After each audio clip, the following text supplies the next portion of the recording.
Black First Brothers and Sisters, welcome to the Afro Elite Podcast. We have a very interesting subject for you all this day, and a special guest returning back, our good brother Taurean Reign from the YouTube channel Taurean Reign Reloaded. He has been a guest with us before on a previous podcast episode we did regarding the Black Panther movie and the Blue Beetle movie. And we're back again, giving another kind of breakdown on entertainment series. In today's episode, we're going to be talking about the TV genre, or it's a series, and then its spin-off series, The Boys. That's the original series on Amazon Prime, and then its recent spin-off series, Gen V. Now, at the time of this recording, we have 3 seasons of The Boys and 1 season of Gen V. I believe, the 4th season of The Boys is, in production, and I believe Gen V has been confirmed for a 2nd season. So there's been a lot in this, and if you guys have watched it, first off, if you guys haven't, I want you guys to be very well aware, heavy on the spoilers, big spoiler alert, all right? But there's a lot of elements in both The Boys and Gen V that kind of play into some of the racial elements that we see in modern times. So we're going to discuss that, and we're going to kind of break that down and give our analysis of what we think they're trying to interpret. So without any further ado, Taurean, how you doing, brother? I'm doing well. I'm glad that you reached out to me to have this discussion. When you had brought this to my attention, I said that's very interesting, and that we can come together to talk about these particular shows that has pretty much garnered a big fan base right now, and both shows in a short amount of time, and the conversation behind it. And I'm glad that we are having a discussion about something that I guess you can say commonly can kind of get overlooked because it gets masked under all of the action and the story itself. But it's one of those layers right there that some people may not want to talk about that much because it is a heavy hitting topic. But since this is relating, or should I say relating to what we talk about all the time, it works perfectly. Yeah, you're right. The first thing I want to say is, first off, I enjoyed both the shows. I think that both the shows are very entertaining, and for a multitude of factors, I think the action is good. The characters are very interesting characters, which is really why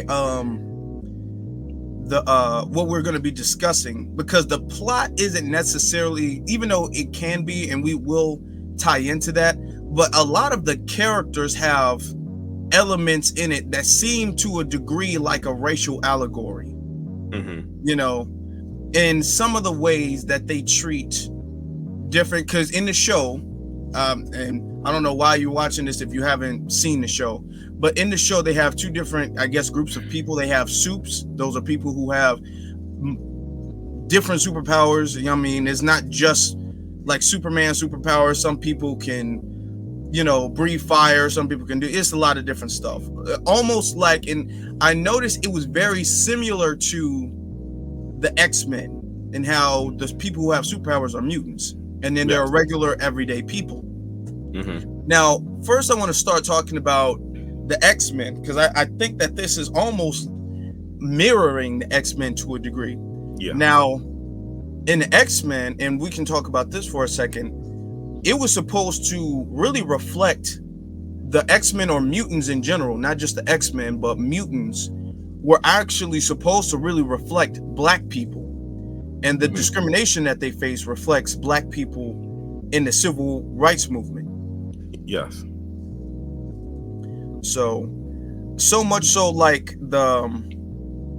I think it was Stan Lee who said he kind of modeled 2 of the leaders of the different mutant groups, Professor Xavier and Magneto, by Martin Luther King. He was supposed to be like Professor X, and then Magneto was kind of Malcolm X.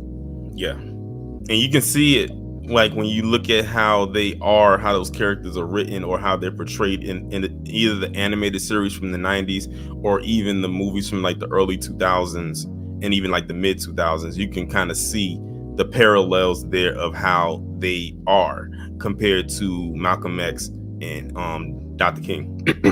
Yes. Yes, indeed. Now, let me ask you, because throughout and I find the character. Now, we're going to get back onto the boys, but I want to talk about the X-Men for a second, because I think it segues.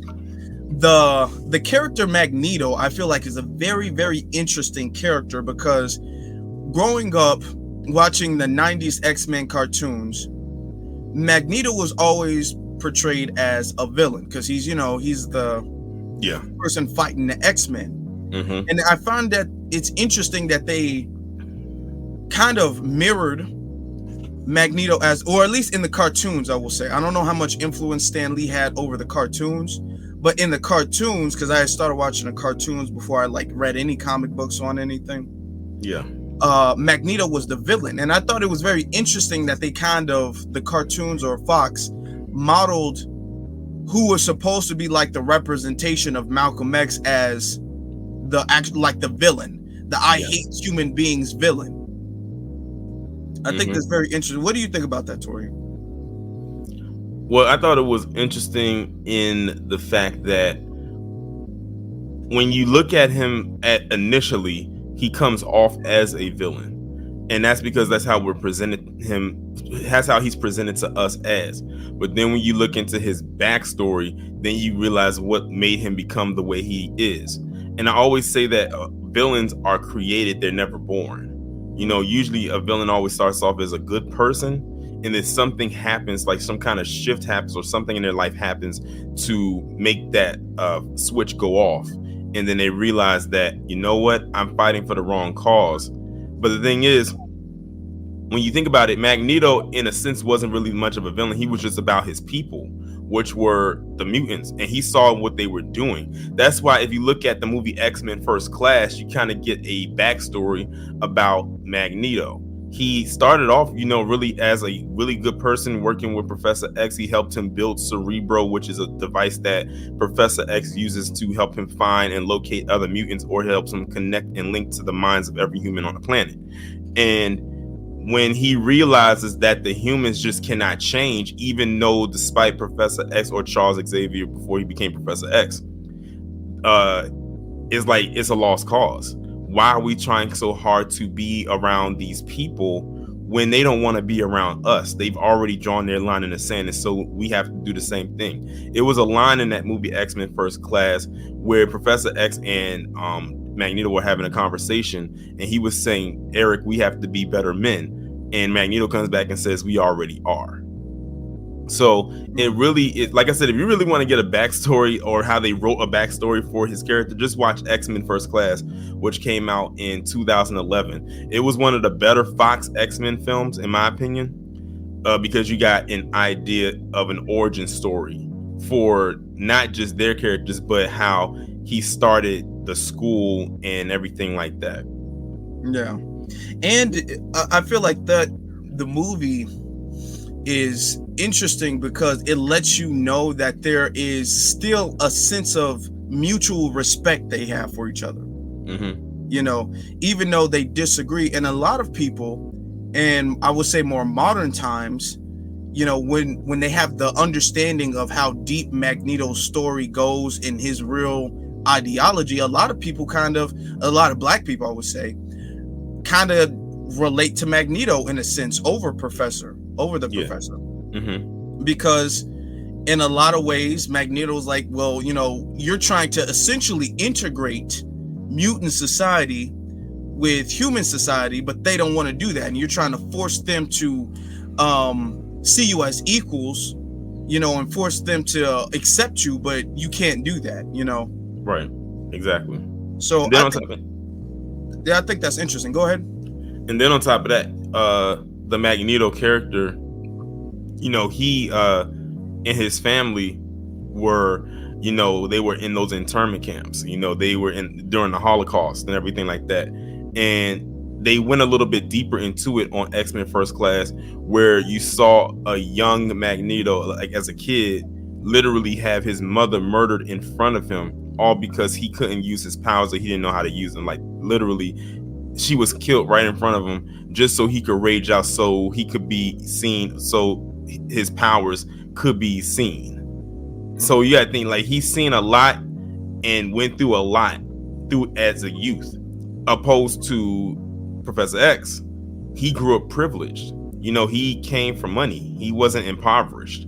He grew up, like the first time we see him, he's inside of a mansion. So, you know, he never wanted for anything. So that's another parallel right there. I guess now you can talk about the class side of things, where you have one person who was poor and impoverished versus someone who had wealth. Yeah. So of course, on that aspect, they're going to see the world through a different lens, even on that aspect. Yeah.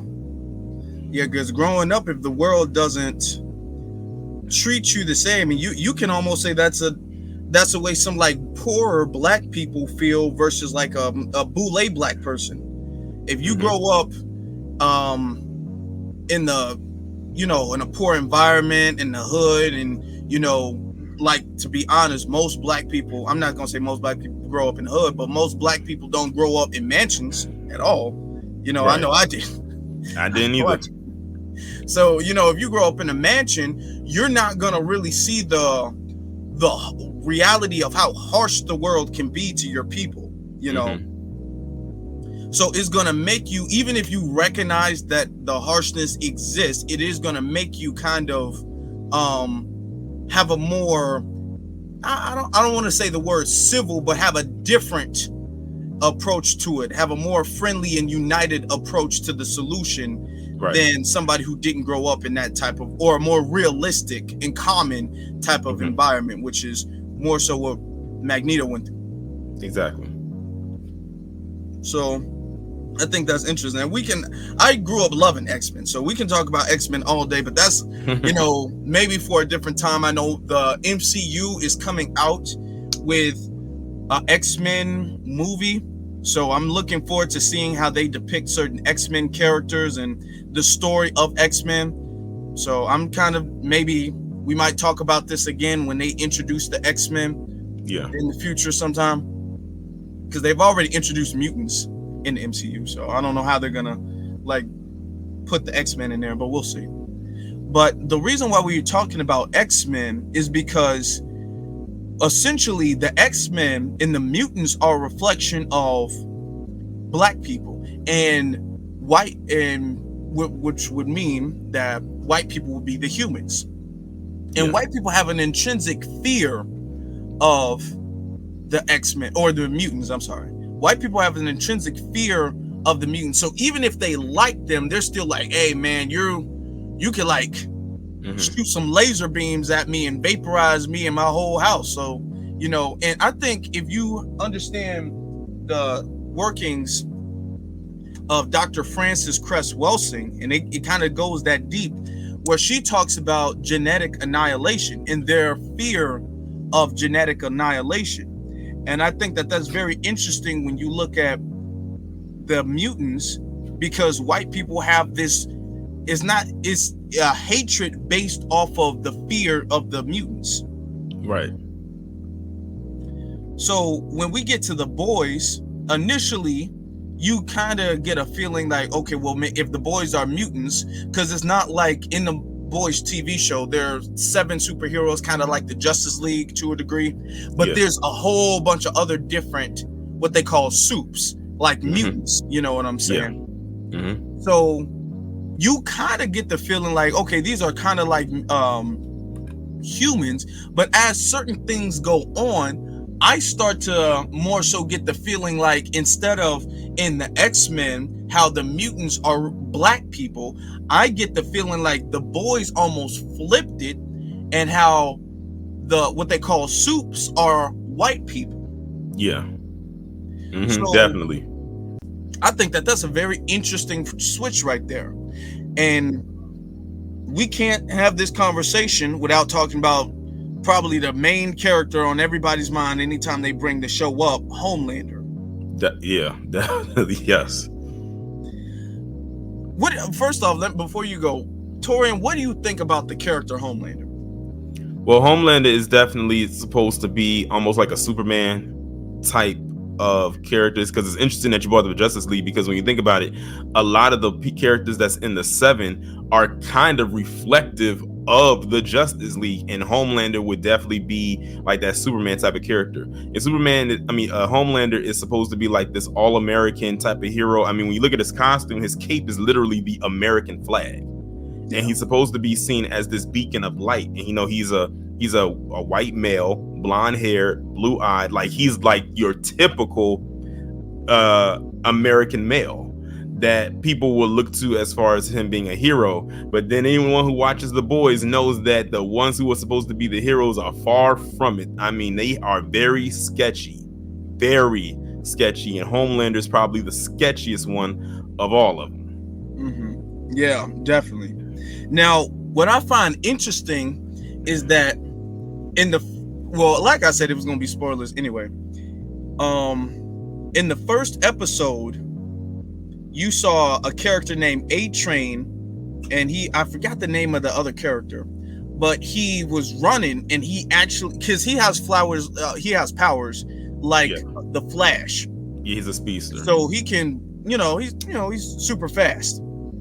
So he was running, and I guess he wasn't paying attention or looking. And I think they said he was on some type of like drug or whatever. And he ran through the other character's girlfriend, just completely ran through her.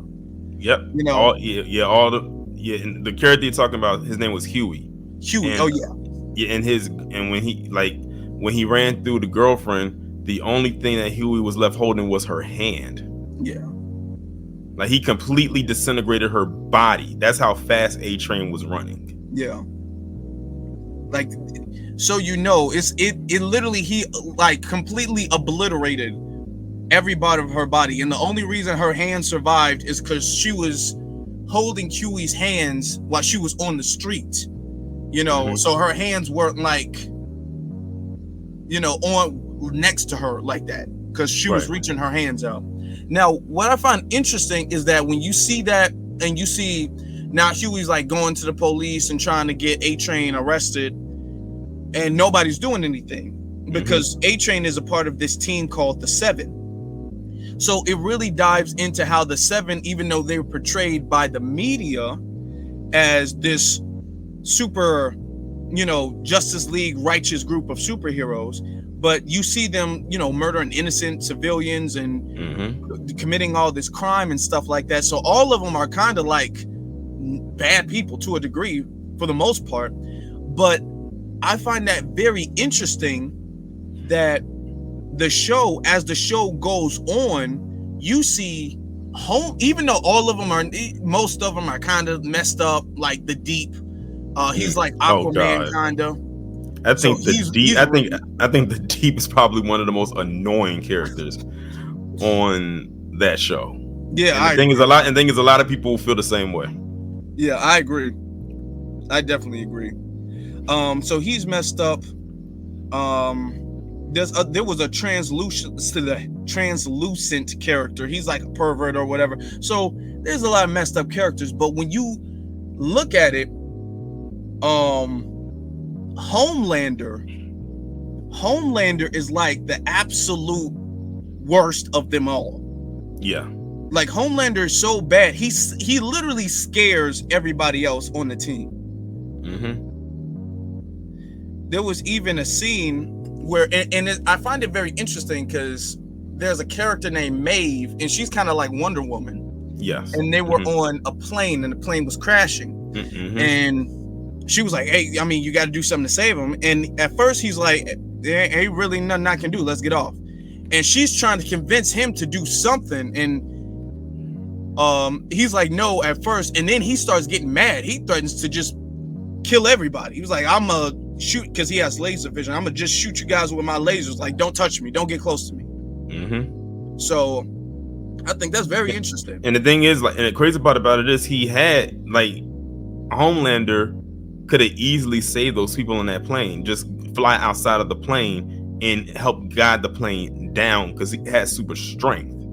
But he didn't even do that. He literally let all those people die on that plane. Like, and that's when Maeve had that, I guess, that wake up call when she realized that Homelander really he really ain't shit. Like, I mean, she kind of already probably knew, but it was at that moment when she realized this man's wickedness goes beyond anything she's ever seen. And then that's when she realized, that's when she starts to kind of shift a little bit, but not completely all the way. But she starts to like really kind of starts to distance herself from Homelander. And I have to admit, that scene right there was hard to watch, because you saw them people on that plane literally begging them to like save them and whatnot, and Homeland is telling them to get back and threatening to laser beam them and all types of stuff. And then you see you see Homelander fly with Maeve outside of the plane while they both watch the plane crash into the ground. Yeah.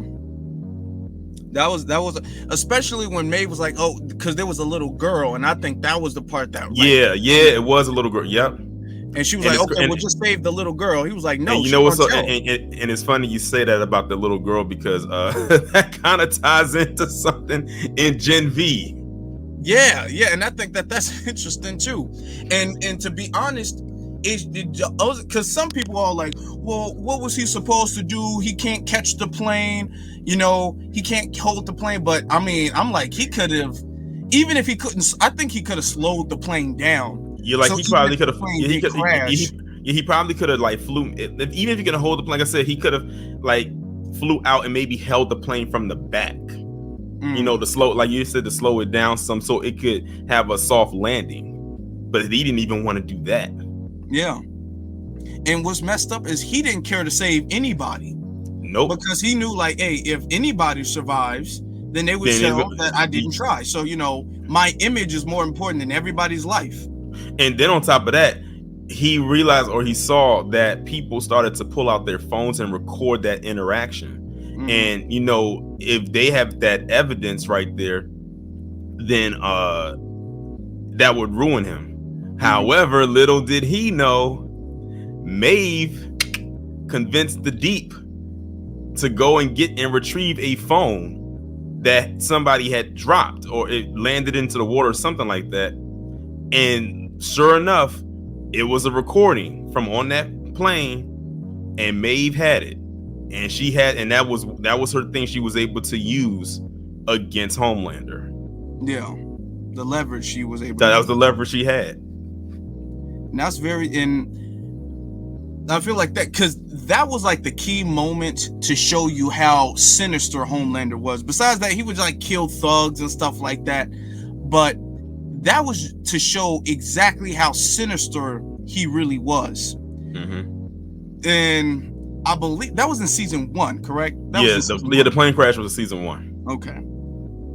So he's fighting against this team, and we see how sinister he is. Now, I think it's when season 2 popped up that we started to get a lot of heavy racial elements to the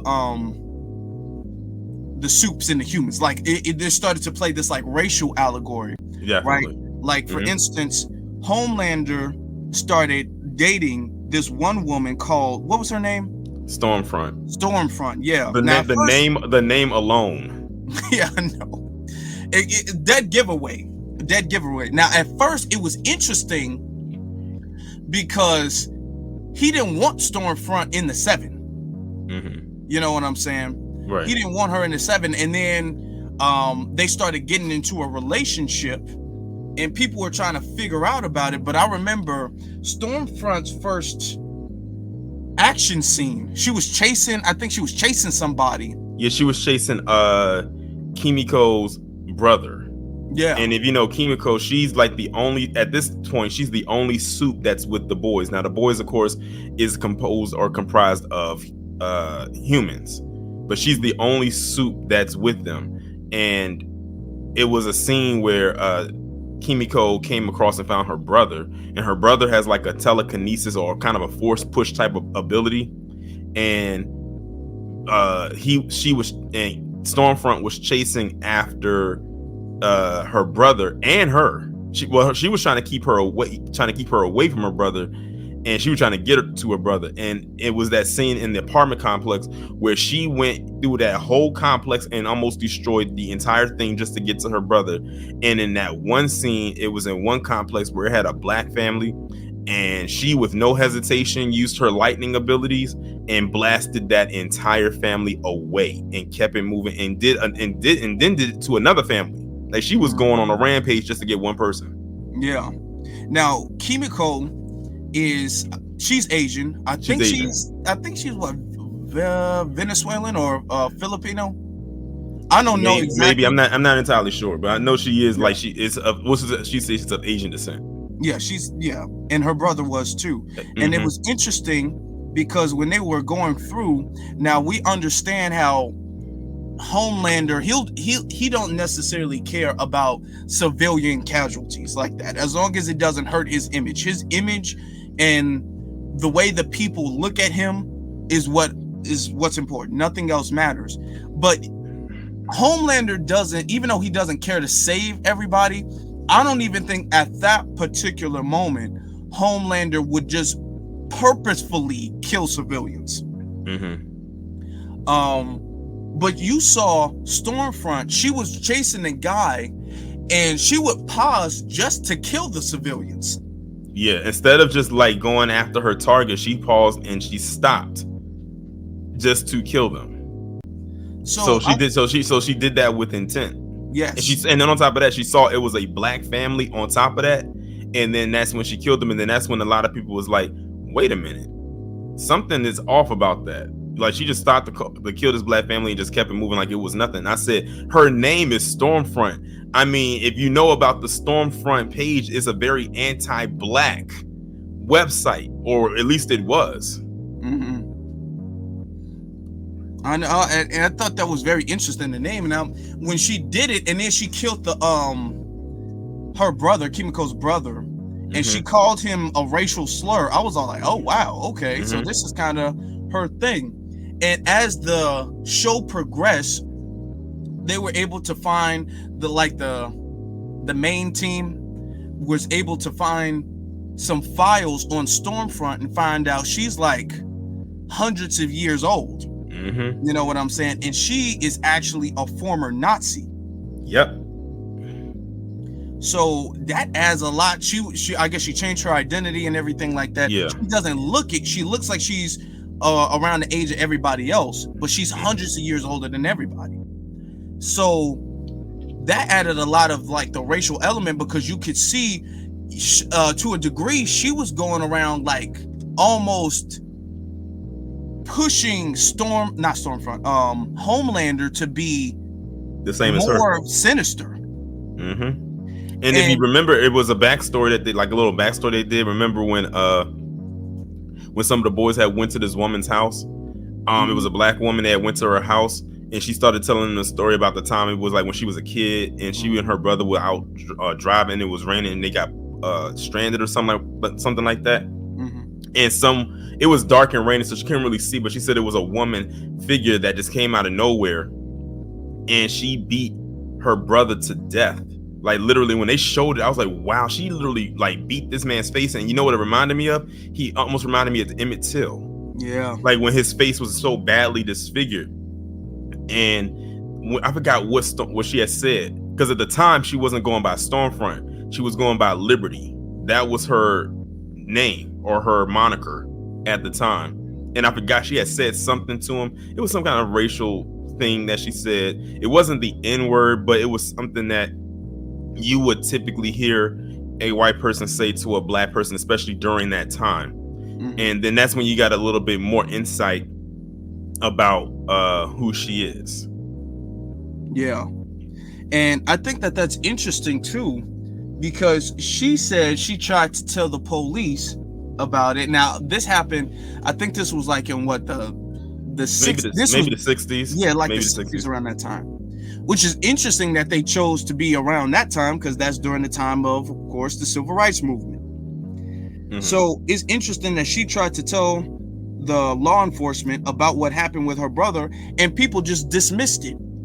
Yep. And I think that is a reflection of how the media dismisses crimes that happen to black people when it happens from a white person. I think that that's very interesting, because in the same way, at first you thought it was just the 7 because they're so popular, but then when they showed what Liberty did to the black guy, you see that the media just kind of upholds and kind of has them almost white privilege to an extent.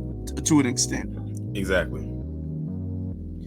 And to go on to the character Stormfront, what you see is that even when Homelander found out about her past, he still decided to be with her. Yeah. So that goes to show you Homelander has I mean, if you're gonna be with a Nazi, you're gonna have to accept Nazi beliefs, even if he's not as Nazi-esque as she is. Yeah, he's gonna have to accept her for that. Exactly. Right. So which shows he has some form of supremacy, right, which we'll go into a little bit later. But what now I find interesting is that Homelander has a son. He has a son. Yeah. And his son has superpowers, kind of like the first natural born suit, where opposed to the other ones, they were created or they were given Compound V.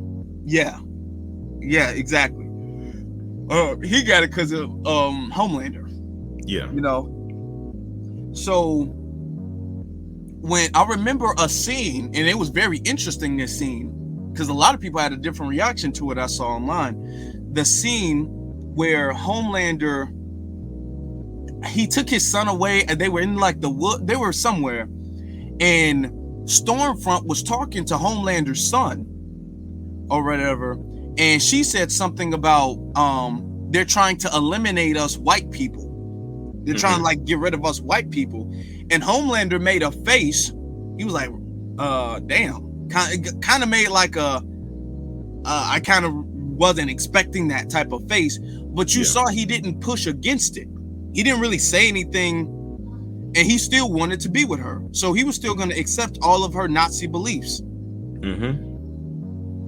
And wasn't it around that time when like the news had came up when they had exposed her file? Like they had exposed that Stormfront was a part of the Nazi regime and everything like that. And then that's when she had left and she had flew back the vault to like confront Ashley or whoever it was about it. Yeah, that was around that time. So it was like a lot of information, but Homelander was still going to go with it. So eventually, like I'm saying, she was not Nazi to the core. Eventually, even when they like beat her, because it was Michael, what was her name? Kimiko. It was her Starlight, which is like the other superhero.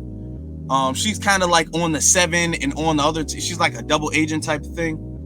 Stormfront, and then Maeve, when they were all beating her. That man, listen, that scene had I can't tell you how many times I replayed that scene over and over and over again. Like everything was leading up to that. Like I think everybody was happy for that to happen. Yeah, I think, and what's interesting is that every Stormfront you saw was doing stuff to everybody.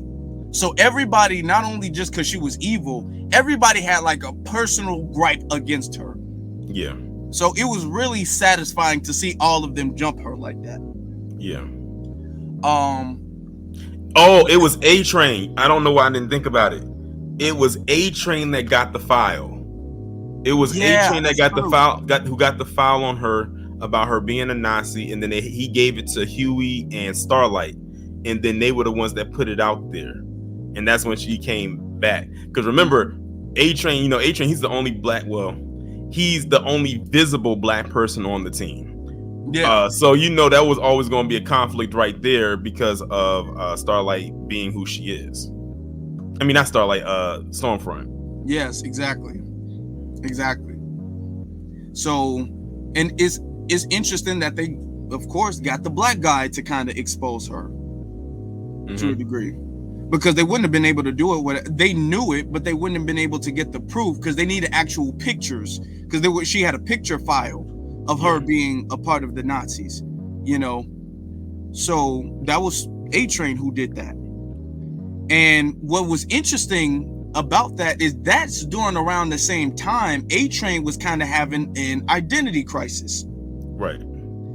I don't know. I think this was either season 2 or 3. Taurean, correct me if I'm skipping, but isn't this around the same time when A-Train? That might have been season 3. It was. I think I know what you're talking about. That was season 3. Okay, yeah. Let me not skip ahead then. I think that was season 3 because we're gonna talk about season 3. Now, when eventually what happens, Stormfront, she gets kind of like burned to a crisp, essentially, because she was about to kill Homelander's baby mother in front of her son, and he like flipped out, you know what I'm saying, and he used his powers and he essentially vaporized her. He like burned her to a crisp. Yeah, he burned her and then blew some of her limbs off too. Like I think blew off her arm and both of her legs. Yeah. And she was still alive. And what's crazy is when she was, after he did that, she started reciting stuff in German, like the I don't know what it's called, but whatever the Nazis were saying, probably to, you know, over there in Nazi Germany, she started reciting it. Yeah. Now I actually had to play that clip back because at first, because of course I don't know German, so at first when I heard it, I'm thinking like, okay, her brain's probably fried. She's probably speaking gibberish. But then I had to rewind it back, like, no, she's not speaking gibberish. She's just not speaking English. Yeah. You know, and that shows how like deep rooted to the core in her Nazi beliefs that she was. Like if she could only say one thing, it would be some like Nazi racism or whatever.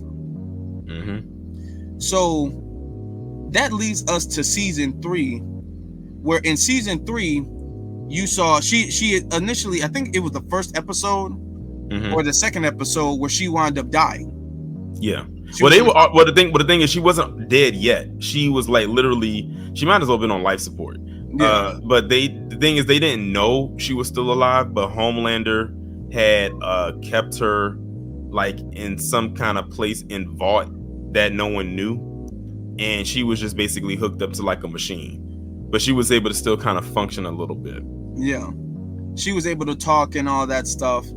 And Homelander was, you know, he was trying to save some. It's very interesting. I think it's very, very interesting because he was supposed to be saving somebody from jumping off a building, and he was doing it until he saw on the news. It was like a newscast that Stormfront had died, and then afterwards he initially forced her to jump off herself. And if you know, there was a Superman I think it was, I don't know the name, but it was a Superman comic book where Superman did the same thing and he saved her. So it was like a mirror reflection of how Superman would save her, but Stormfront would kill her. Yeah. Now going to season 3, I think that there's more racial elements because let's talk about A-Train, because A-Train, he's the only, like you said, visibly black person in the 7. There's another character named Noir, but he's like wearing black from head to toe, got mask and everything, and doesn't speak. Right. So people assume he's black, and he probably might be, and we'll get into that later, but nobody like knows for sure what his race is. Right. So we know A-Train is he's black, right? So we see his brother, because he's dealing with like rehab and all that stuff, because he's taking, I think it was Compound V to keep his speed up. Yeah. So he doesn't get kicked off the team. His brother is trying to train him, or whatever the case is, and he goes back to the drug, or whatever the case is. He's keeping going back, And you see A-Train's messed up. A-Train actually killed his girlfriend. Yeah. Whatever. So A-Train's, he's not an innocent person in the show either, like that. But so he really cares about this team.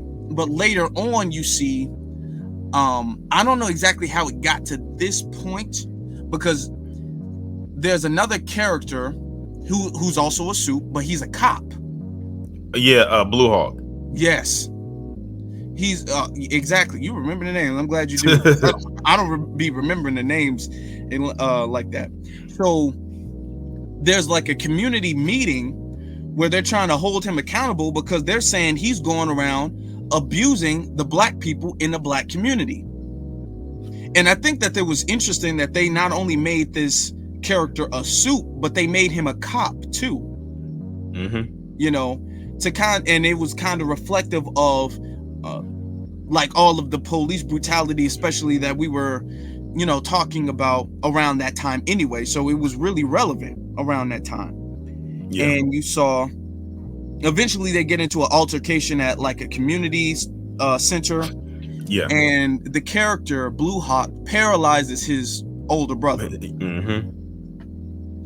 Exactly. So yeah, it doesn't go the way that A-Train thought it was. And the thing is, and it's crazy in the scene because it's like it's almost like A-Train still doesn't get it.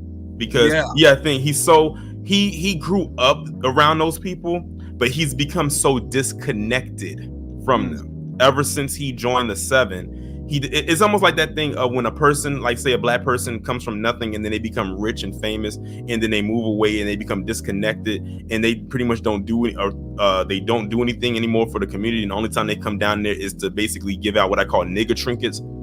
That's basically kind of what he did right there. And then Blue Hawk, when people started to push back against him, because Blue Hawk came off as standoffish, like he didn't come there to give no apology, and you can hear it in his voice. That plays off in the real life when they be saying, "Oh, we apologize" and stuff like that. The apology wasn't genuine, and then all of a sudden, when he got the pushback, that's when he showed his real self. And then, of course, unfortunately, his brother ended up becoming paralyzed from the waist down. And it's interesting. Before that, we were talking about how A-Train had an identity issue, with him being the only black member of the Seven, the only visible black member of the Seven. He was trying to connect with his African roots and stuff like that. Come out with a movie called A-Train Goes to Africa. He tried to put some kente cloth into his costume, which was absolutely ridiculous. Yeah, and it's crazy. And it's crazy too, because you have some people like that in real life who, again, are so disconnected from black people that when they try to reconnect, they go overboard with it to the point where it's like you're trying too hard. Like you're not letting it be fluid. You're not letting it be genuine. Like, just be you. But see, the thing is, he has such of an identity issue, he can't bring himself to actually do that. Even his manager, when he brought that idea up to him, was looking at him like, "Negro, what are you talking about?" And when he brought, and then on top of that, he brought that idea up in front of a board of white people who could probably care less. They was looking at him like, huh? Like they looked at him like he was crazy. And to be honest with you, I would have looked at him the same way. Because I'm like, we don't know you for doing this. So why are you even trying so hard? He even did it when he tried to do that campaign. Remember, he was promoting that energy drink, and the theme was a Black Lives Matter protest. I was like, oh my God. But he was literally representing the black person who's so disconnected from the community that when he does try to reconnect, it falls flat every single time. And we've seen people like that all the time in real life. Exactly. I think you put that really well, because what people need to understand is Compound V is like it's almost like a super. If you know about Captain America, it's almost like a super soldier serum. Mm-hmm. And some people get it and then they develop superpowers. So he was always superpowered, and because of his superpowers, that put him on a level where he could essentially leave the black community. Yeah. You know what I'm saying? But his family's still in the black community, still in the hood, still facing racism. Mm-hmm. Because I'm glad it was two, because the show, and especially the second season and going into the third season, it doesn't just show this is soups against humans. They show, no, even though we're soups, we're still racist soups. We still target black people. You Yep. know, so which in the Blue Streak, he was a racist soup. Okay. Yep. And you saw his brother talking to him. You're like, hey man, we're getting abused and everything. You're supposed to be a superhero, but you don't want to do anything because I think he actually did go to, if I'm not correct, I think he went to his manager or somebody, because He went to Ashley. Ashley, yes. He went to Ashley. And Yeah. for those of y'all out there listening, if y'all don't know who Ashley is, she's basically like the Amanda Waller of the team, of them. She essentially, she tells them what to do, what they can do, what they can't do, and everything, and they listen to her. She is like Amanda Waller. So she went to Ashley, and Ashley dismissed it. Ashley like, whatever. And then Ashley was the one that set it up. Ashley was the one that set the whole thing up for him to go and do that whole community center thing. Really? Okay. That wasn't A-Train's idea. Like, that was all Ashley's doing. Well, that backfired. That backfired terribly. Now, with that, then you saw how Blue Streak was, how he was. He was almost not even like dismissed. He was almost mocking the black people when they were talking about their abuse, his abuse. And then he got into a fight and he paralyzed his brother, or whatever the case. And this made A-Train feel like this very heavy burden of guilt, because not only did he essentially abandon his community to be a part of the Seven, and I think that is very interesting because at this point in time, Homelander is almost wants A-Train gone. Exactly, because A-Train's like, physically wise, A-Train is he's not as fit as he once was. Like, it was a scene, I don't even know if you remember, but it was that scene where A-Train was introducing Starlight and Homelander, because they basically had Homelander and Starlight do like this show together. It was the most oddest pairing, but it was you can tell it was very forced. When he introduced them and he was getting ready to walk off stage, Homelander shook his hand and whispered in his ear. He said, "Get your fat ass off the stage because your girdle is showing." I'm like, whoa. When he said that, I'll admit I laughed because I was expecting him to say that. And the look on A-Train's face when he said it was even funnier, because he's like, what? And it was another scene too, where the milkshake scene. No, not the. Was it? Yeah, he had like a milkshake or something, right? No, the scene with A-Train in the Deep. Oh yeah, where they were in the hallway, and the Deep had said something to him, and then A-Train said something back to him, and then they started to get into like a little scuffle right there, and then Homelander had came through, and Homelander essentially walked over A-Train and picked the Deep up and just walked off. Yeah.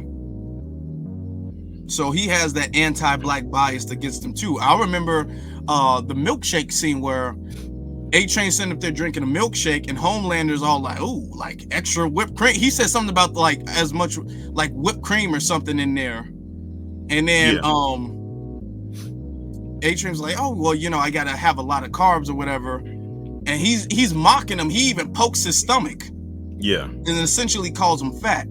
So, and I think that that's interesting because it's a reflection of how A-Train is trying. He's trying, like he's taking Compound V and everything. He's trying so hard to stay in the Seven, but he's not being accepted in the Seven. Yeah, no matter how hard he tries. Yeah.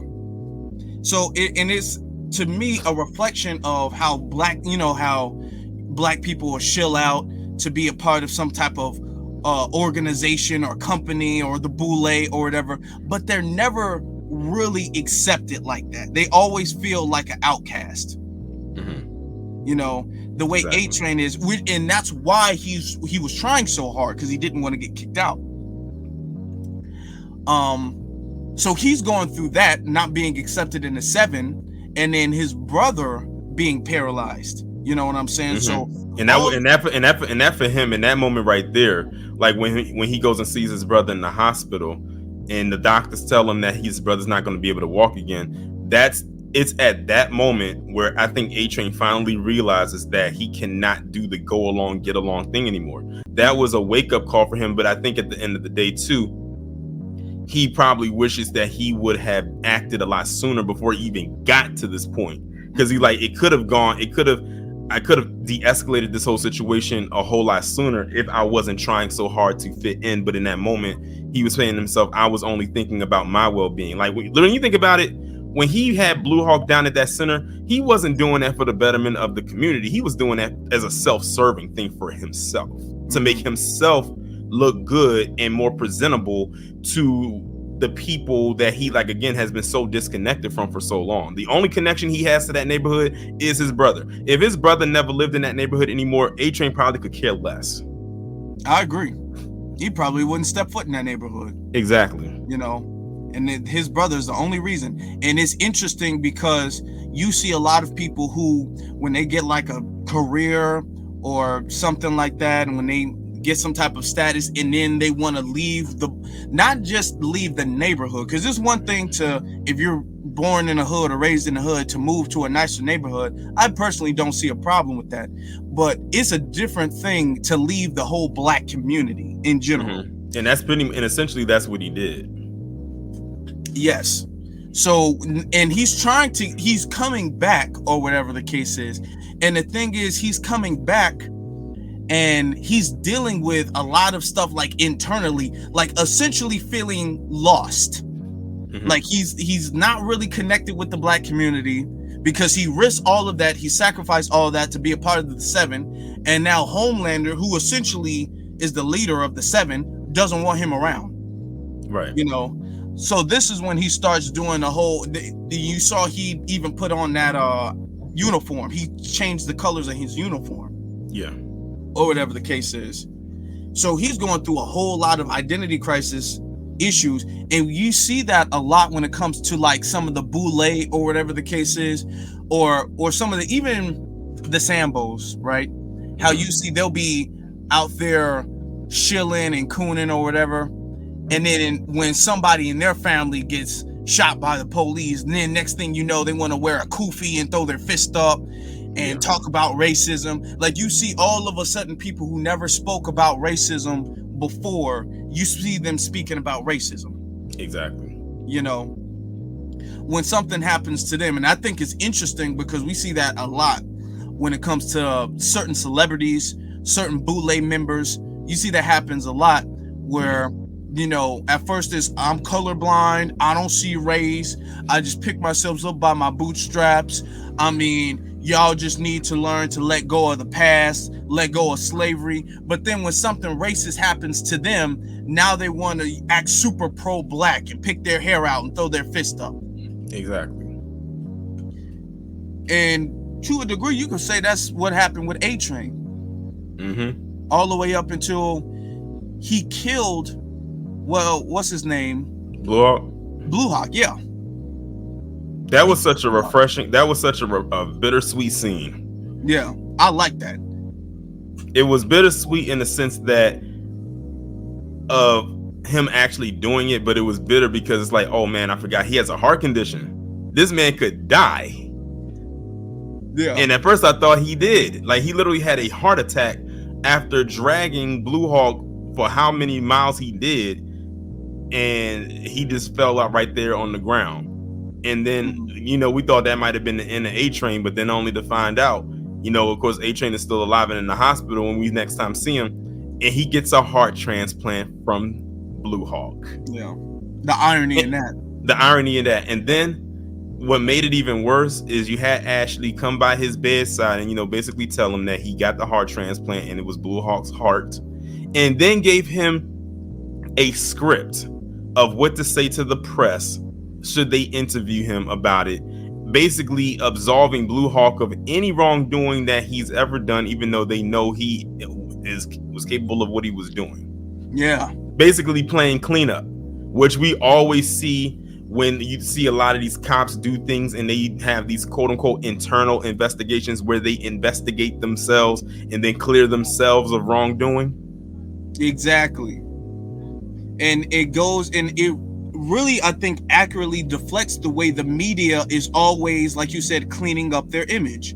Like even when you look at like mass shooters and stuff like that, we've had a lot of that, especially in the last, I would say, few years, 5 years or something, a whole bunch. Like every year's like at least 3 or 4, right? Yeah. But you always see how the media is like, well, he was a child with mental health issues, and he suffered from PTSD and all. You see them kind of always cleaning their image up.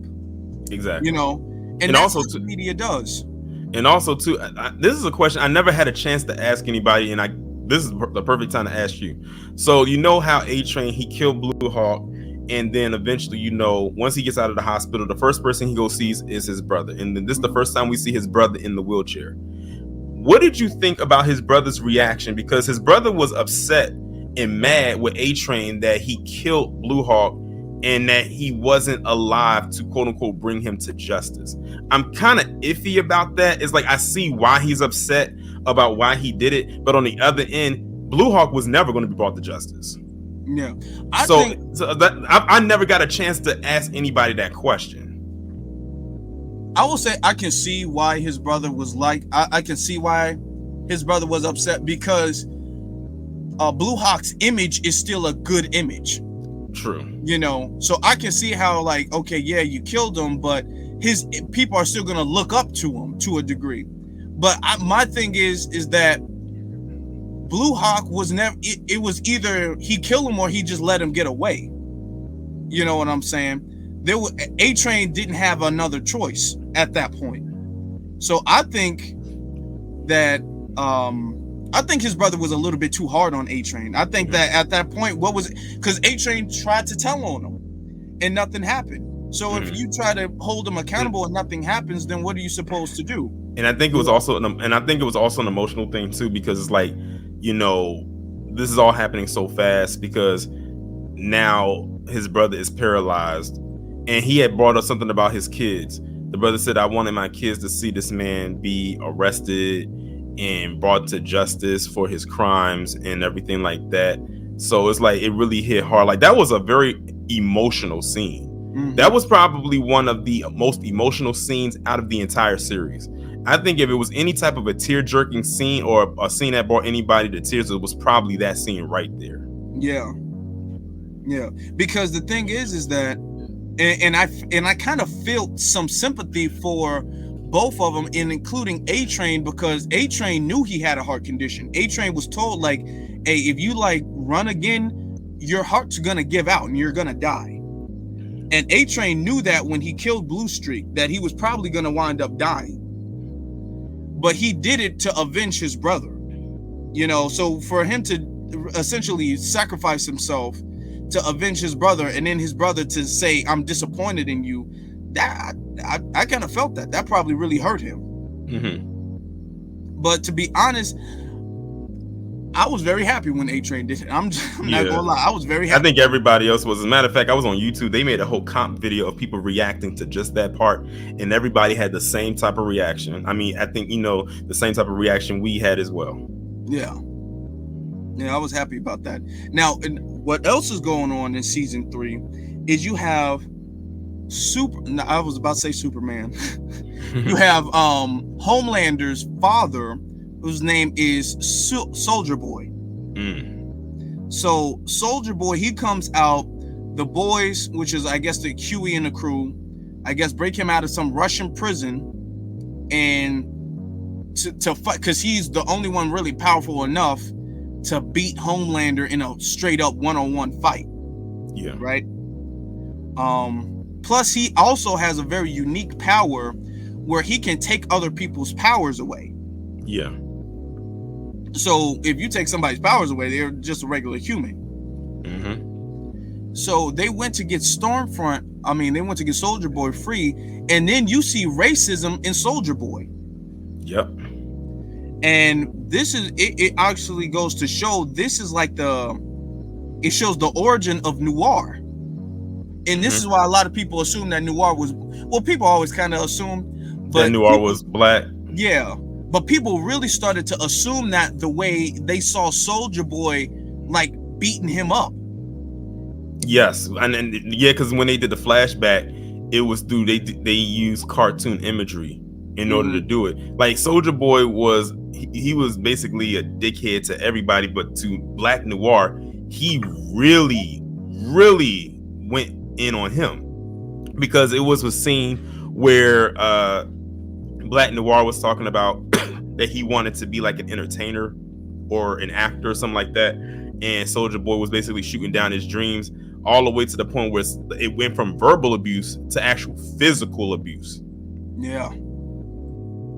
He beat him. Now, one of the things about Noir has like a healing factor. Mm-hmm. So, but he beat him literally so bad. That's why Noir doesn't talk. Because that's how bad Soldier Boy beat him up. Yeah. You know, and as you see, like sometimes when you see Noir and he has his own moments where he's like, you know, going around figuring stuff out, you see puppets just kind of pop up in little cartoons. Yeah. And when you see the flashback of him getting beat to a pulp by Soldier Boy, you see kind of like that's a part of his coping mechanism. Yeah. You know, so it goes to show, like, even the characters that everybody assumes are like good characters or whatever the case is, even supposed to be the good guys, are really messed up. So and it's interesting how Soldier Boy is his father, and then he, you know, because he doesn't know that, neither does Homelander know that. So they try to meet up or whatever the case. They talk about it, and Homelander's like, hey, let's, you know, be father and son type, you know, I got a kid, so, you know, we can be kind of like a family. And Soldier Boy's all like, I don't give a damn. Oh, hold on. It's one part that you had forgot when it came to Black Noir. Remember, Homelander killed him. Yeah, that's true. He punched him so hard and his intestines fell out. Yeah, he like a Mortal Kombat fatality. Yeah. Homelander killed him. So, and that's very interesting. Because it is interesting, because Black Noir was almost like Homelander's second in command. Like, he will always, like, if there was something he needed to be done that he couldn't get to, he would always call on Black Noir to, like, kind of quote unquote be his closer, so to speak. But it was in that moment right there, because it's at that point where a lot of the people in the Seven were doing their own thing behind Homelander's back, you know, and he didn't know who he could trust, and he felt he couldn't trust Black Noir at that point because he was finding too much stuff out. And then he did one punch to the gut on Black Noir, and he pulled his fist out, all his guts just like kind of spilled right there on the floor. And usually, like I said, that Black Noir usually has a healing factor, but there was no way he was coming back from that. Yeah. And also too, he had an almond allergy too. That's how, because that was something that they did in season 2. We didn't mention that with Maeve. She had put like the almond joy in his mouth, and he started to gag because he had the almond allergy. Yeah, and that's interesting. And what's interesting about that, I think, and I'm glad you remembered that, because I was about to skip past it, is that Black Noir, he was around Soldier Boy. So that was because Soldier Boy was actually like frozen, kind of like Captain America. And it's interesting how they make these characters kind of similar to popular comic book characters, because Soldier Boy got a shield and everything, kind of like Captain America. And he was in a war like Soldier Boy, Captain America. So it's interesting. But he was around during that time. And essentially, he was around he was around Homelander ever since he was a kid. So Homelander grew up with Black Noir. That's why he trusts him so much. And he expresses how much he can rely on Black Noir, like throughout the first 2 seasons. Yeah. But as you can see how not Soldier Boy, I keep getting them confused. As you can see how Homelander was getting more sinister and evil. That's when all of the characters said, okay, I just can't ignore this guy anymore. We got to do something about him. That's when everybody started like plotting to take him out. And also don't forget the connection that Soldier Boy had to Mother's Milk, because he killed his family. Yeah, that's true. It's a very interesting show. It's a very interesting show. So yeah. And I thought it was so interesting that, Mother's Milk, he always wanted to fight Soldier Boy, but he had no powers. I'm like, he like one swipe and he would knock your head off. Yeah, because he was determined, like he wanted to go toe to toe on him. But I'm glad that in the scene on the finale of the 3rd season, when they were all inside a vault and they were fighting, that they allowed him to be the one to put that gas onto Soldier Boy to kind of weaken him. Yeah. At least they gave him some kind of a contact for him to have some kind of revenge, because that's something that was carrying over throughout the season of him wanting to get revenge on him. So I'm glad they were able to allow him to do or put the gas mask on him to weaken him a little bit so they could try to finish him off. And also too, don't forget, also with his character was the issue of him being a dad to a little girl. He had his ex-wife, but his ex-wife was dating this dweeby. That guy was annoying too. I was so glad when Marvin knocked his ass out. I was so glad when that happened. Now the thing is, I think his name was Todd. The white guy's name was Todd. He was dating his ex-wife, who is the mother of his child, and he was basically like one of those incel type of characters that always he was your typical MAGA type of chill. Yeah, that's who he was. He was like a huge Homelander fan, much how you have a lot of these white guys out here that love Donald Trump so much. That's what Todd was. And he was taking his daughter to these Homelander rallies, which was basically the essential Donald Trump rally. And then when Marvin found out about it, he was like, when he had told him, he said, "She's my daughter, you're overstepping your boundaries," or something like that. And then Todd came back and said some kind of slick stuff to him, and then Marvin kind of tilted his head and did that one hitter quitter and had him laid out on the ground. That was so knocked his glasses off. That was such a relieving thing right there. And the thing is, Marvin always wanted to present himself as the best dad he could in front of his daughter. He said the reason why he held back so much is because he didn't want to have his daughter see him be violent, even though he lives a rather violent lifestyle. And the thing is, his ex-wife knows about it, which is why their marriage didn't work, but she understands why he had to do it.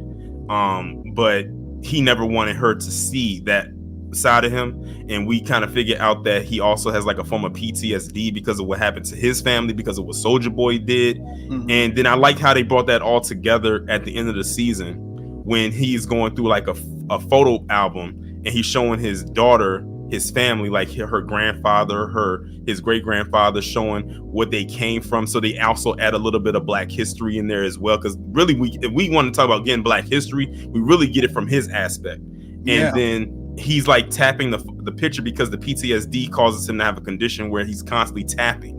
And then she kind of puts her hand over his to stop him from tapping, and she says the lines, "Daddy, you are my hero." I said that was such a great moment right there, and they were both crying. Like that was a very emotional scene right there too. And it was nice to see, because we always get this thing of, thanks to Larry, not my elder, saying that there's fatherlessness in America, and here you have this dad who is doing everything he can to be a great father to his daughter. Yes, making all of the sacrifices or whatever the case is, very involved in his child's life. And I'm gonna add another part into it, is that also goes into how the Supes pretty much get away with racism. You know what I'm saying? Because remember, in season 2 we had Liberty, and she killed that black guy, and then in season 3 we found out that Soulja Boy, he killed that black family. Or I think it was his father, and mother, right? Both his parents. Yeah, he was the only one that survived. Yeah, because it was an explosion. It was like an explosion. Yeah, and he tried to hold Soulja Boy accountable, went to do anything. So in the show, it shows you how supes have white privilege, you know, immunity from law, essentially. So that was really good to see. And it also goes on to see how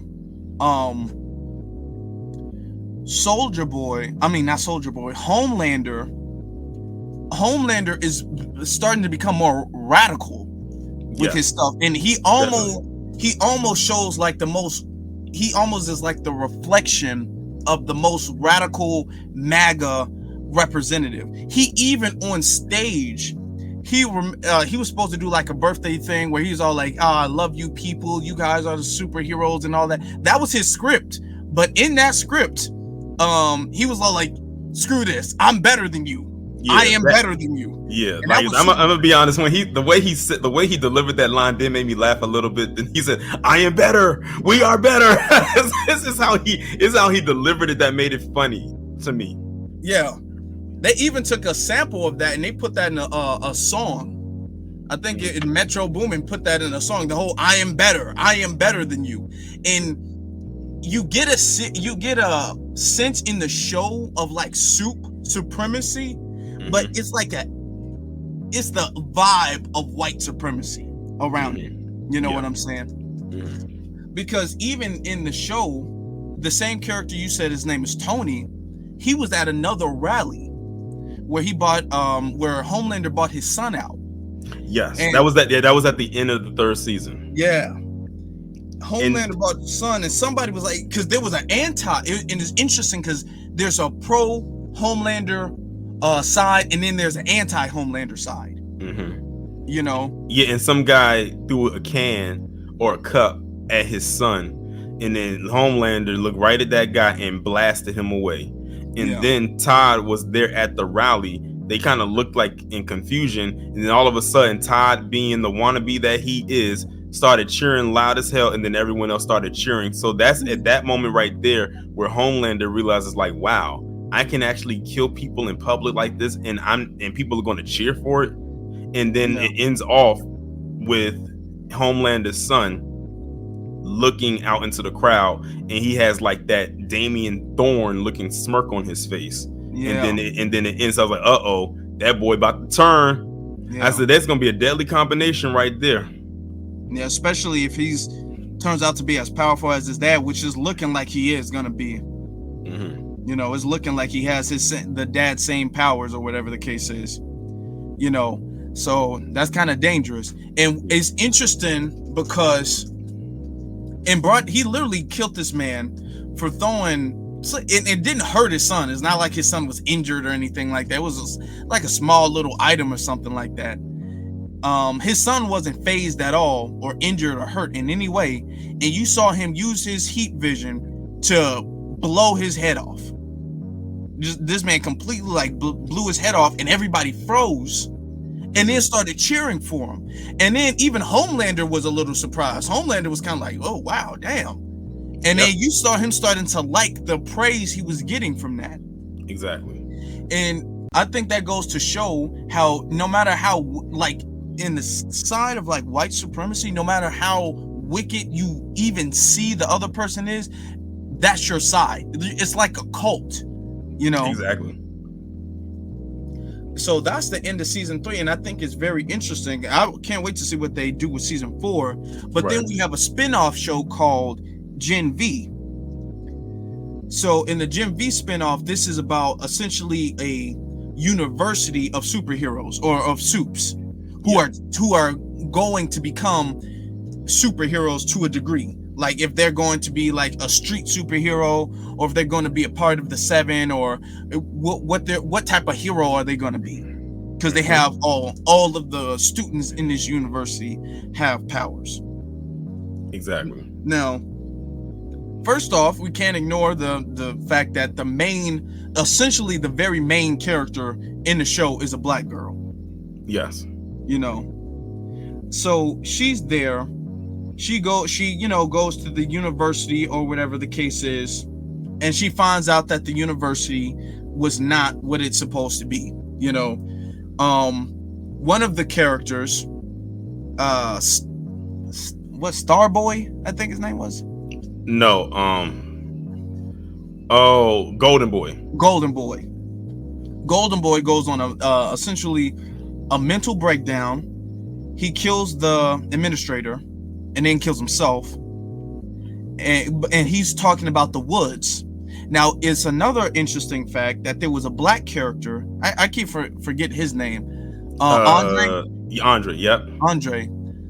Andre is like best friends with Golden Boy, and he's very hurt about his loss. Mm-hmm. So Golden Boy, before he does that, he kind of whispers some things to give Andre some clues about what's going on. And Andre is really one of the only characters who takes the initiative to do the digging about what's going on with what they call the woods, which is like some underground experimental laboratory that they have Soups in.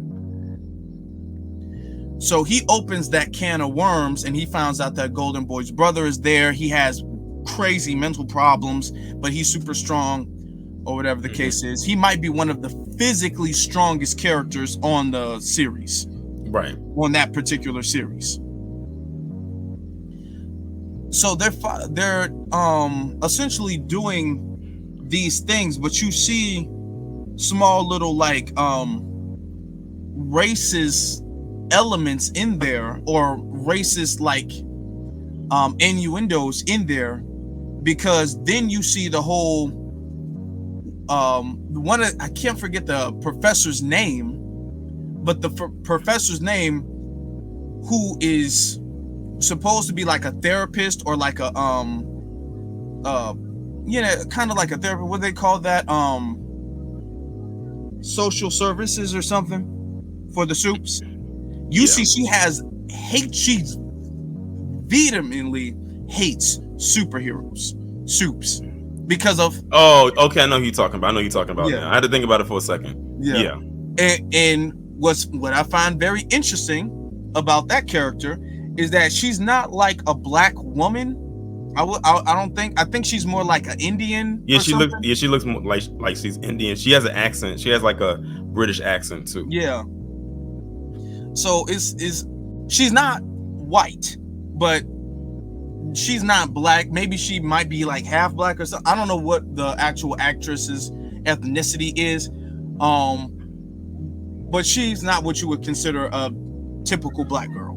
But she's not white, which I find was interesting. And she has hatred for Soups because of Homelander. And I think that that's interesting because of the abuse that Homelander does, and he winds up killing her husband and her son. Her daughter.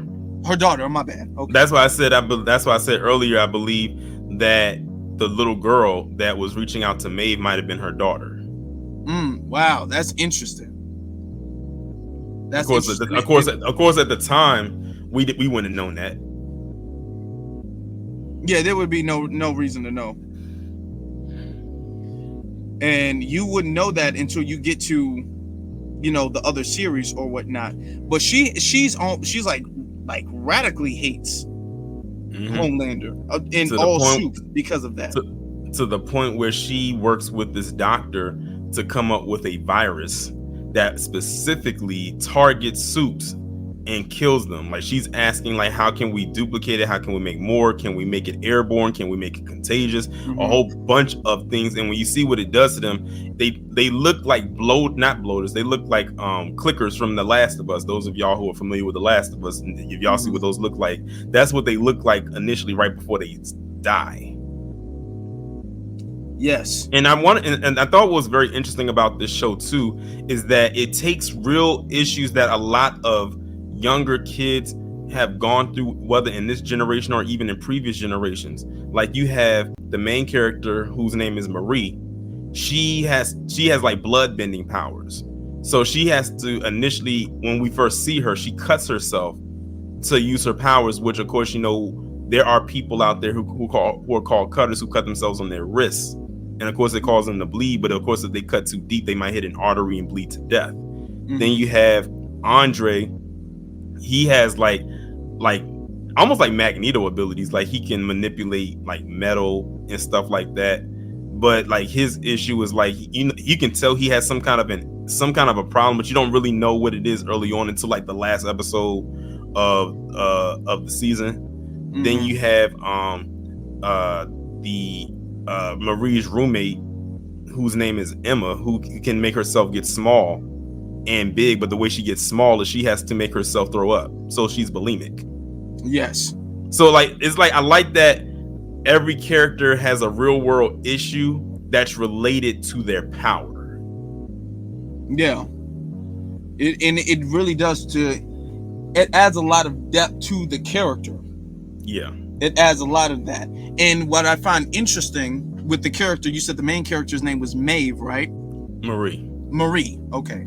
Now in the show, Marie, in the first time Marie uses her powers is she has her period. Mm-hmm. And because of that, and she doesn't, I guess, know she was having an issue or whatever. Because of that, she winds up accidentally killing her parents, her mom and her dad. Yeah. And her sister was there and saw that, her younger sister. And her younger sister, is, of course, scared to death.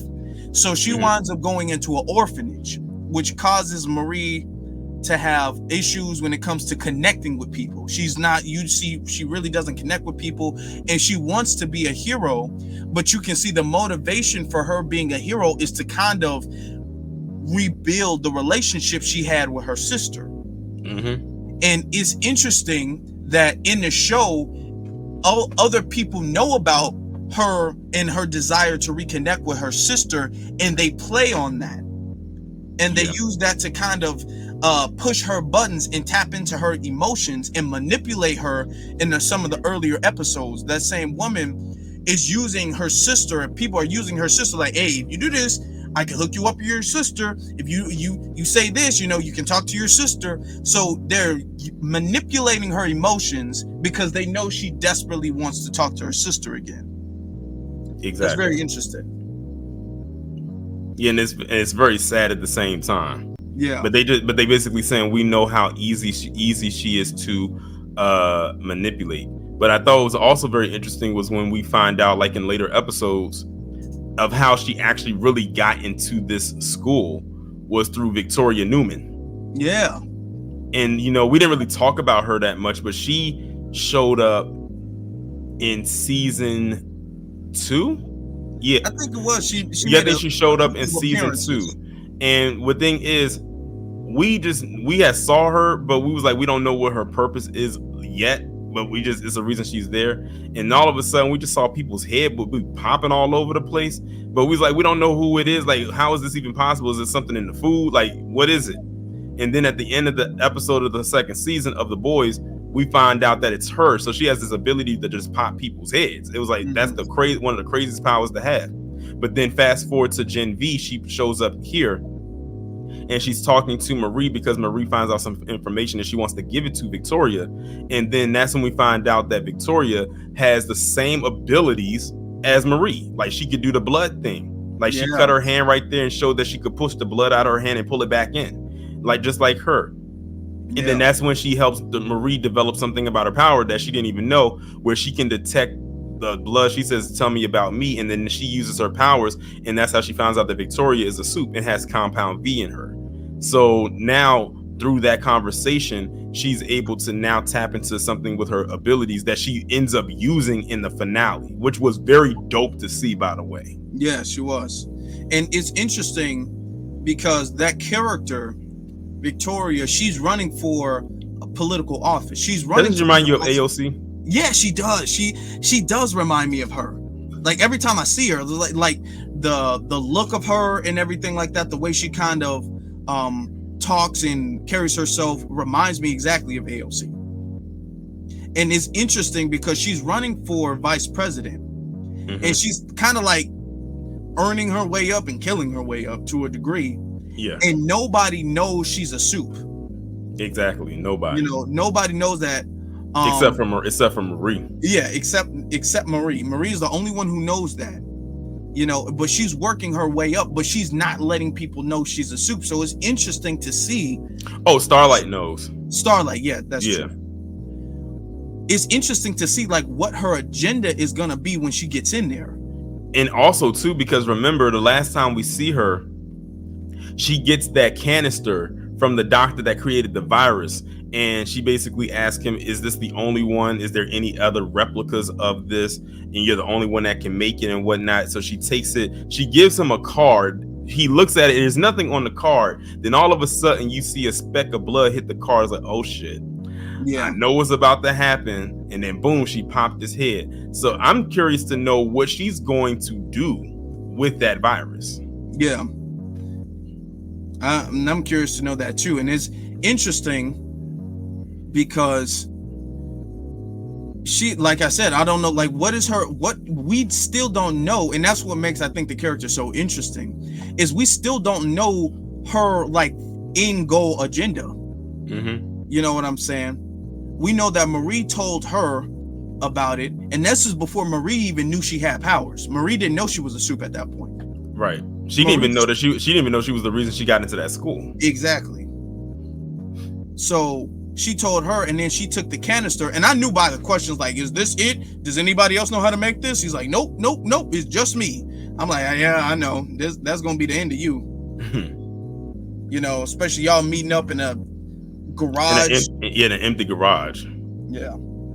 So that was the end. And he was actually doing something. I don't know exactly, because if you can see that doctor was experimenting on the soups. He was one of the ones who experimented on Golden Boy's brother. Yeah. You know, but you see the other lady was telling him to take it to another level, a whole nother level. Mm-hmm. And he expressed a couple times like, hey, I don't know if we should be going this far with it. I think you're going a little bit too far. She's like, no, do what I told you to do. Do what I told you to do. You know? And she keeps saying, like, essentially pushing him to make the virus and to do all that.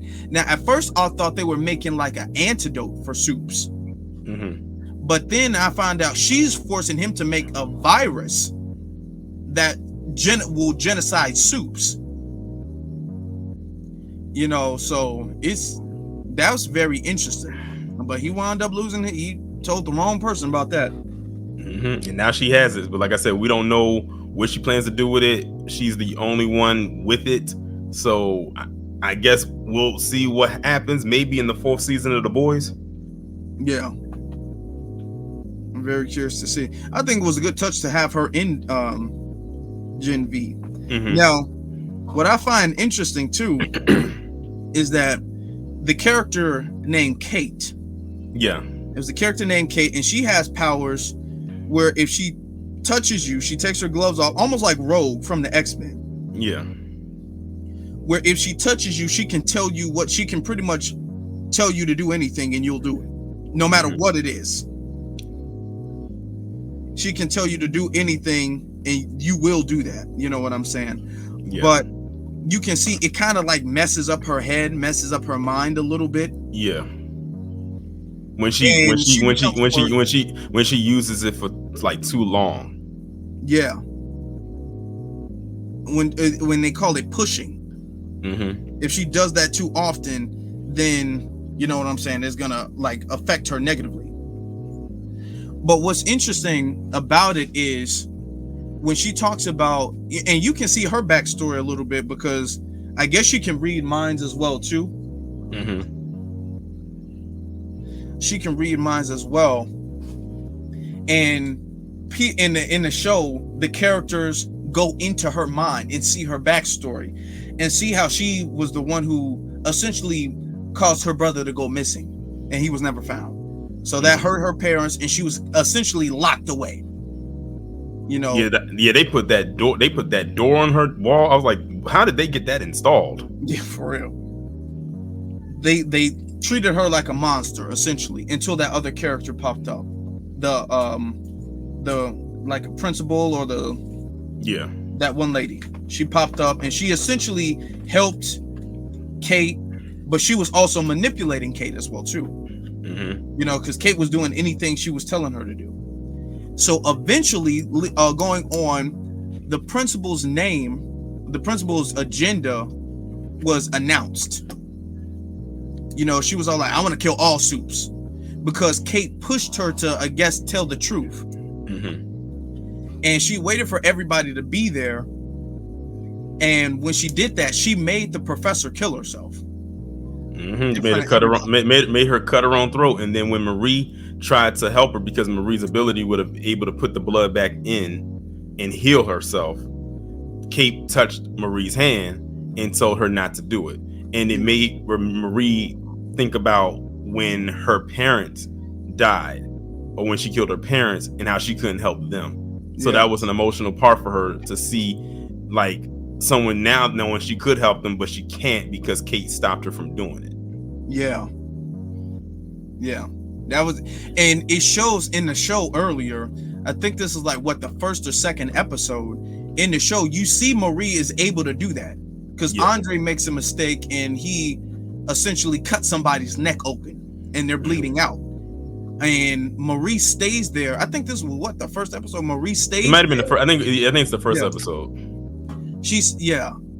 Because she stays there and she stops the bleeding long enough for the paramedics to get there and patch her up. She like holds the bleeding from leaving her body.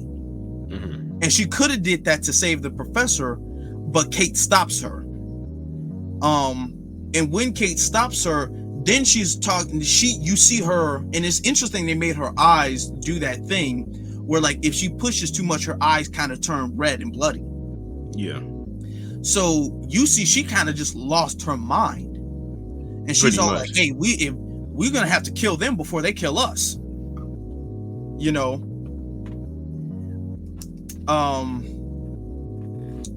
And then you see even a character, I forgot the brother's name, Golden Boy's brother, Sam. Sam was all like, yeah, I agree. And they go on some kind of like soup supremacy type stuff. Yeah, they go to that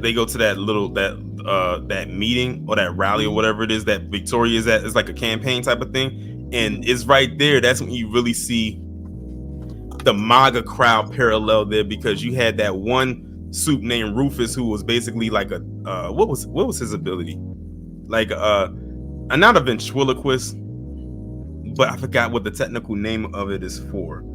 It's like he could basically send you to like another space, just like he could send you to like another location. But he was wearing like that red hat, and they were saying stuff like something. It was on the line of when they be saying you will not replace us, but I forgot what they actually said. Yeah. And when I was listening to them actually say that, I was like, oh, yeah, we know exactly where they got that from. Yeah, and I find it is interesting too. And this is all leading up to like you will not control us. That's what they were saying. Yeah. They were saying you will not control us. Exactly. And it's interesting because you even see there was this one character, and his power is essentially being able to erase people's memory, or is to a degree similar to Kate, I guess, because Kate can erase your memory. She can make you forget things, and it can kind of suppress your memory, which is what she was doing with Golden Boy. But this guy, he has the thing he can, I guess, wipe your memory or make you do whatever, or whatever the case is. His powers are a little vague, but you can see he was at rallies and stuff like that, and he was wearing a red hat with white words on it. Yeah. You know, and everybody knows, like, in modern times, when you have a all red hat with white letters, white words, you know what that means. Yeah, it's kind of like a sign of MAGA, Make America Great Again. And you can kind of see that's his leaning anyway. And it's interesting because Victoria was at the school. She was at the college, and she was having like not a press conference, but like a live interview where she was doing Q&A. And also notice too that the guy interviewing her kind of reminds you of Tucker Carlson. Yeah, I noticed that too. Like from the even down to how he talked, he kind of sounded like Tucker Carlson. Yeah, and that was very interesting. That was a very interesting conversation too, because you saw him standing up, and he was with Sam. Sam was with him at that time, and Sam has a lot of mental issues as well too. So he's with Sam, and he's all like, they're trying to replace us, they're trying to stop us, or whatever the case is. And it shows it, the way they were conveying it kind of shows the same way MAGA was, anytime they're told essentially anything. Yeah. And what I find very, very interesting is that, I don't know, Taurean, if you remember at that event, somebody said Soup's lives matter. Yep. And I was like, wow, that's a very interesting, somebody cleverly wrote that in there. That's a very interesting line to put in there. Mm-hmm. You know what I'm saying? And essentially saying that, we should be ruling the world, right? Exactly. Like reverse racism to a degree. So when I saw that point, I'm all like, that was like the very key thing, like the cherry on top of everything, to let me know, like, hey, these people are kind of like the reverse of how the black people are with mutants. Black people and mutants are kind of the same, but Supes and whites are kind of the same. Mm-hmm. And to a degree, this show, with the exception of some certain characters, this show shows that Supes have almost like a white fragility mindset. Yeah. You know what I'm saying? Like a racism mindset. Now, what's interesting is going on into the show, when Kate and Sam team up and start breaking everybody out of the woods, which is what the lab is called. They nicknamed it the Woods. They start breaking everybody out the woods. Kate starts giving a speech like, hey, we're superior to them. And they started even using that word. We're better than them. We're superior to them. And it's interesting because that reminded me of Homelander in season 3. Yeah. How Homelander was given the same thing. So we see the whole I'm better than you type of thing in the Supes. And then they go around in campus killing all of the non-Supe. Because you had that one character, he was going around asking, are you a Supe? The one guy said no. Then he asked the professor, was she a Supe? And she basically laid down what her job was, and all he did was touch it, and he melted her whole face off. Yeah.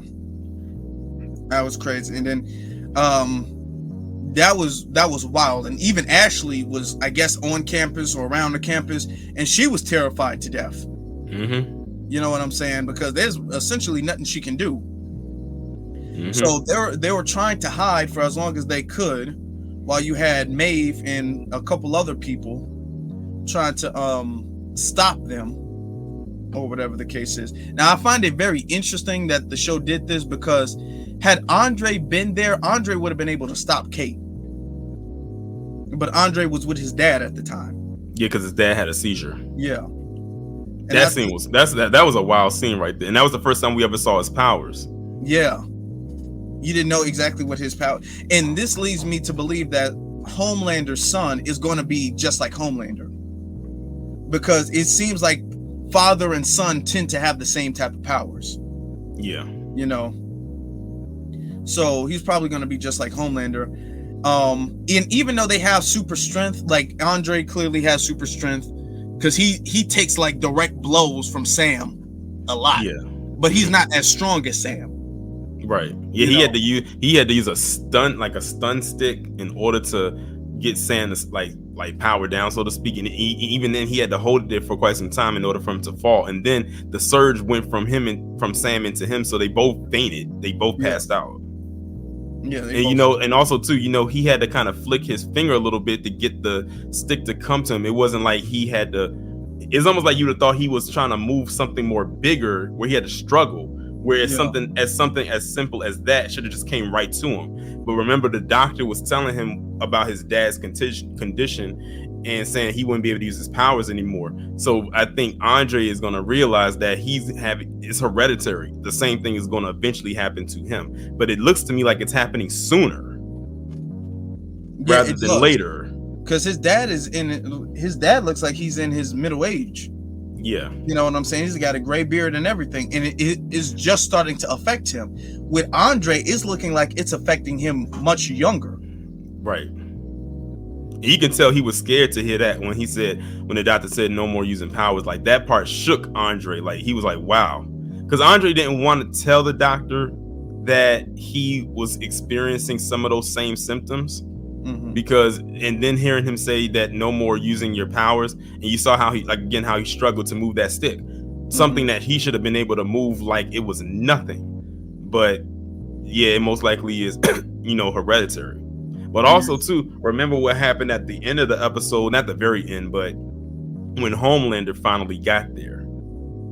Yeah. When Homelander finally got there, and also, well, before that, shout out to Marie for blowing off Kate's arm. That was beautiful. I love seeing him. I said she took away her ability. Yeah, essentially, yeah. She essentially took away her ability. But then Homelander comes flying in, and then he basically says that, what kind of a monster are you? Now he's talking to Marie. He says, what kind of a monster are you? And she's kind of like, huh? Like, what are you talking about? He says, you would like take out your own kind or something like that. And then he tells him to stand back. And then all of a sudden, those laser eyes comes up and he blasts her. And then the screen goes white. And I'm thinking like, did this just happen? Like, did this really just happen just now? Yeah. And then they cut to Tucker Carlson.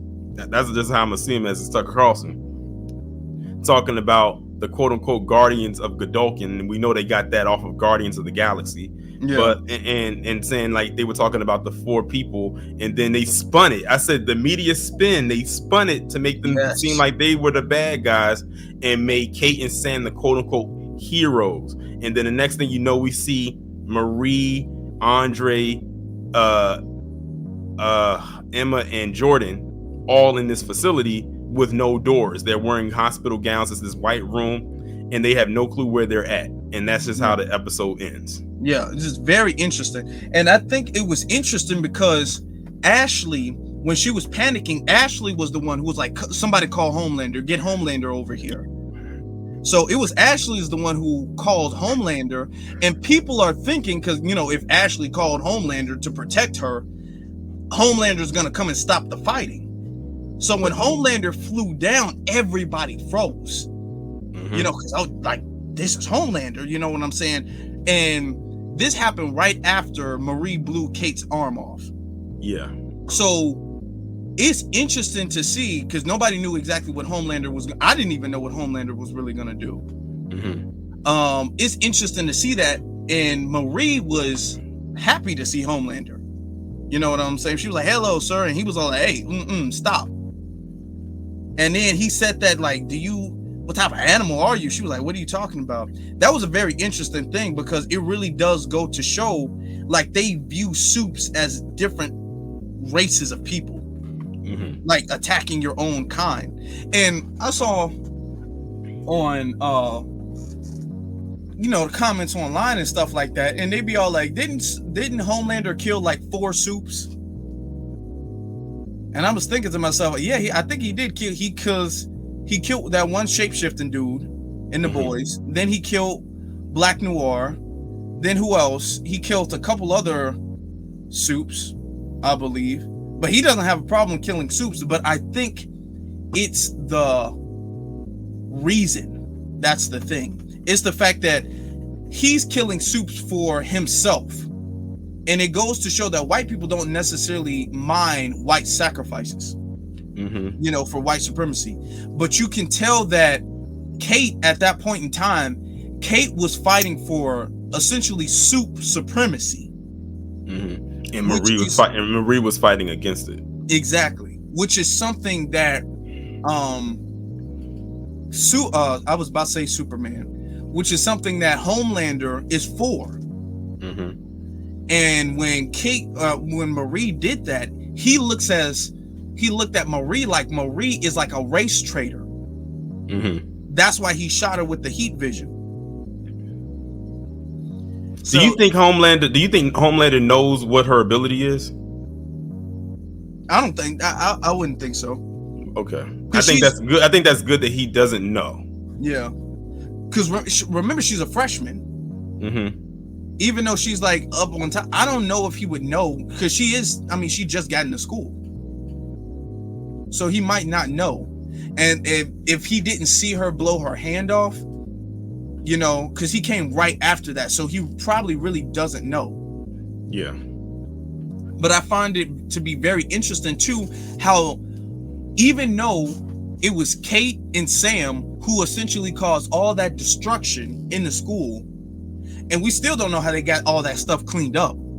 I'm curious to find out how they got all those people who was in the woods contained. Right. I'm curious to find that out. But my thing is that how the media once again flips it and protects Kate and protects Sam, and actually makes the other team, it makes Marie, Emma, Jordan, Andre, it makes them be the bad guys. Exactly. And it goes, and that reflects real life, because it shows like when white people do stuff, the media is very manipulative, and the media will make it seem like they were the bad guys and the white people were the good guys. And you see this is a recurring theme in The Boys. It happens from the very first season all the way up into Gen V. Right. So that's pretty interesting. And I think it's a lot of interesting little elements when it comes to, or correlation when it comes to things like soup supremacy and white supremacy. Exactly. That's pretty. Some people would say that the show was too I've saw online people like, this show is so woke. It's woke. Of course. But I mean, it's accurate. I mean, they're not lying. It's what happens. That's usually whenever they can't come up with a rebuttal, that's usually what they'll start to say. Yeah. Yeah, of course. Now, let me ask you, what are some of your predictions for the upcoming seasons because we know The Boys is coming out next year. Mm-hmm. Boys season 4 is coming out next year. Yeah. Well, with how the episode completely ended, because remember there was a post like a little mid-credit scene where we saw Billy, we saw Butcher. He went down to the woods because remember Mallory was having a conversation with the dean, and she was she had Butch like that. Let's just say that turned out to be Butch on the phone the whole time when she was having a conversation with her about what she planned on doing, and then we see Butch at the end go down to the woods. Of course, it's abandoned. There's nothing there. It's dark. I'm assuming that the campus is most likely closed at this point when he gets there, and I'm assuming it's going to pick right up from there. Like Butch is going to go back and he's going to go report on what he found. Because remember, like they're going to link all the shows together. I'm sure that the characters from Gen V are going to are going to be intertwined in there somehow, probably towards the end of the season. I won't be surprised if those 4 are probably going to start working with the boys, in some capacity, because they're going to need more help, because the only suits they have is Starlight and Kimiko, but they're going to need more than 2, especially if you're going up against Homelander and now his son. So, I'm sure Soldier Boy might come back into the fold because he's technically not dead. They just put him back in that machine. I don't know if Maeve is coming back, because remember she lost her powers after her sacrifice at the end of season 3. I don't know what role A-Train is going to play into this. I'm sure he'll be back. We need to also worry about what Victoria is going to do now that she got that virus. What is she planning to do? Because that woman is very shady. She always comes with an agenda. We don't know, Stan Egger. He's no longer the president of Vault anymore because they gave it to Homelander. So we don't know what happened with his character. But I love this character because he's the only one that put Homelander in his place. Yes. Remember Victoria gave her daughter Compound V. She injected into her. So we don't know what ability her daughter is going to have, because after she injected it to her, we never saw the daughter again. So it'll be interesting to see what kind of ability and what power her daughter ends up getting from that. So it's a lot of things. Like, I don't know where exactly the season is going to head. Hopefully Butch stops taking that Temp V because it's slowly killing him.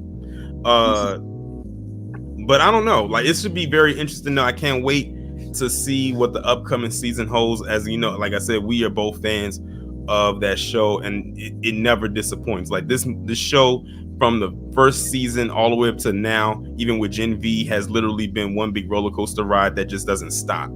Yeah, definitely. It's a lot that can happen. They can take the series, because the spinoff is really successful too, so they can take this in a lot of different directions. Now, let me ask you this: as far as both of the shows are combined, what do you think are some of your favorite moments in the show, or the most interesting moments in the show? Well, when it comes to, I would say when it comes to the boys, definitely when Stormfront got 3-piece by Maeve, Kimiko, and Starlight. That was probably one of my biggest highlights right there. With Gen V, definitely with Marie really developing her powers and blowing off Kate's arm. And you can tell she didn't want to do that, because you can look at her face. She had a shock look on her face, and you could tell that every time she used her powers like that, she was always looking shocked. Even with that one suit who was trying to blast Jordan, she used her powers to give that person like a heart attack, and she couldn't believe that she actually did it. I said she gonna be a force to be reckoned with, and she's just getting started. Yeah, she is. And the thing is that what's interesting about it is Ashley asked Maeve to kill her. Ashley was like, hey, I get you in the 7, I get you and they tried to use her sister again.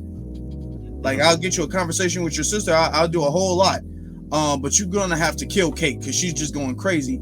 And she even told her, like, hey, I'm not trying to kill you, but you gotta stop. So she didn't really want to hurt Kate. Exactly. So, but I mean, Kate kind of, no pun intended, forced her hand, right? Right. So, yeah, that's interesting. That's a very interesting thing. I can't wait to see what they do with it. We might have to do another thing like this. I think this was pretty good. Us breaking down what's happened so far as season 1, and then going all the way to season 2 and 3, and then even talking about Gen V. So in the next things, I'm sure there's definitely going to be more to talk about. Definitely. So I'll definitely have you back, or we can talk about another series, because I think it's very interesting for us to break it down, because a lot of people enjoy both these series. A lot of people enjoy, like, essentially the franchise. You know what I'm saying? Yeah. But they want to hear a breakdown of it, beside, like, on like a Black first breakdown perspective. For sure, definitely.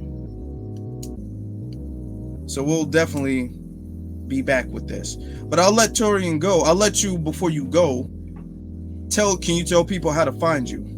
Oh, sure. Y'all can find me on YouTube. My YouTube channel name is Taurean Reign Reloaded. On X, the app formerly known as Twitter, is at Taurean Reign, and on Instagram is at Taurean_Reign. Okay, you guys make sure you guys, and I will put all of his information in the description, so it'll be easy for you all to find him.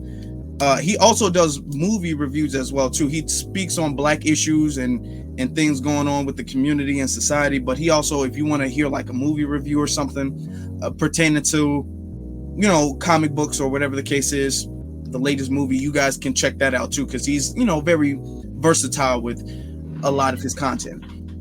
Right. But I appreciate you having me on, though. Oh, you're absolutely welcome. And family, I will wrap this up for today. Thank you very much for listening to the Afro Elite podcast.